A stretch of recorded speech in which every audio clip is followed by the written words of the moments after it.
Hello friend, कैसे आप सभी लोग। आज के इस वीडियो में मैं आप लोगों को class 12 physics VBI subjective question बताऊंगा जो बोर्ड एग्जाम 2025 के लिए और हर साल के लिए ये बार बार आता है कि किरचॉफ का नियम क्या होता है, किरचॉफ का प्रथम नियम क्या होता है और किरचॉफ का द्वितीय नियम क्या होता है। इन सारे बातों को इसी वीडियो में आप अच्छे से सीख जाइएगा।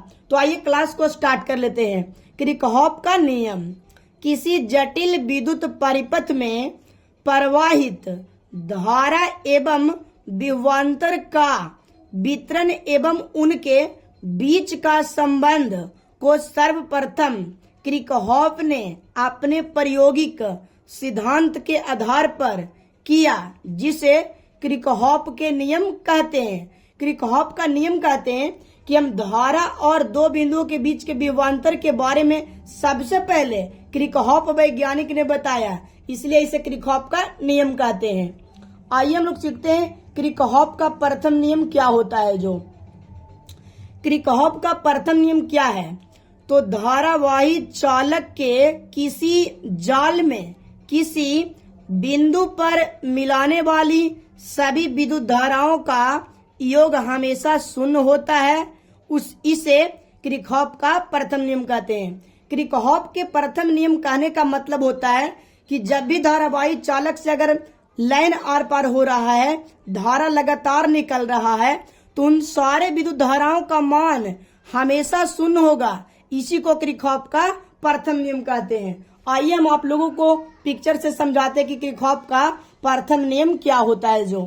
तो आइए देखिए इस पिक्चर को एकदम गौर से देखिए। ये कोई पॉइंट है जिसका नाम हम दे दिए हैं O, और इसको हम लोग कहते हैं इंग्लिश में जंक्शन पॉइंट, ठीक है जी, हिंदी में जालक बिंदु, ठीक है। O पॉइंट है और जंक्शन पॉइंट इंग्लिश में कहते हैं। देखिए ये जो है किरचॉफ का प्रथम नियम है। आप ऐसी पिक्चर पार दीजिएगा, ठीक है, बोर्ड एग्जाम में। और इसमें होता है कि कुछ धाराएं अंदर प्रवेश कर रही है, जैसे I1 को आप देख सकते हैं यहाँ पे I1, I2, I3, I4, I5, I6, I7, I8। I का मतलब हो गया विद्युत धारा। तो यहाँ पे I1 जो धारा है वो बिंदु पर प्रवेश कर रहा है, और जितने सारे धाराएं हैं जैसे I2, I3, I4, I5, ये सारे धाराएं बाहर निकल रही है। इससे साबित होता है कि I1 बराबर I2 प्लस I3, ये सारे I8 तक।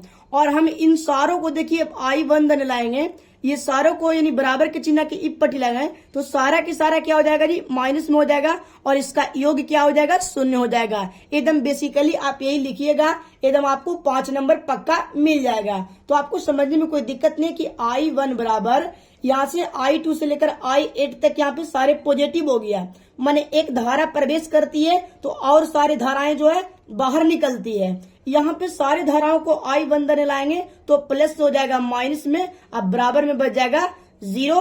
तो बोलता है किरचॉफ का प्रथम नियम कि सारे विद्युत धाराओं का मान शून्य होगा। उसी को हम लोग किरचॉफ का प्रथम नियम कहते हैं। तो आप लोग का टेंशन फ्री हो गए। अब हम लोग देखेंगे इसका नोट क्या होता है जी। यह आवेशों के संरक्षण सिद्धांत पर आधारित होता है। किरचॉफ का नियम किस पर आधारित होता है जी, तो आवेशों के संरक्षण सिद्धांत पर। ये आपको ऑब्जेक्टिव में पूछेगा कि किरचॉफ का प्रथम नियम किस सिद्धांत पर आधारित होता है, तो आवेशों के संरक्षण सिद्धांत पर। चलिए अगला वीडियो हम लोग देखते हैं। इसी में अगला क्वेश्चन, किरचॉफ के द्वितीय नियम क्या होता है जी। किरचॉफ का द्वितीय नियम बहुत अच्छा क्वेश्चन है। किरचॉफ के द्वितीय नियम के अनुसार किसी धारावाही लूप यानी विद्युतीय सर्किट में कुल विद्युत वाहक बलों का कुल योग शून्य होता है या बराबर होता है।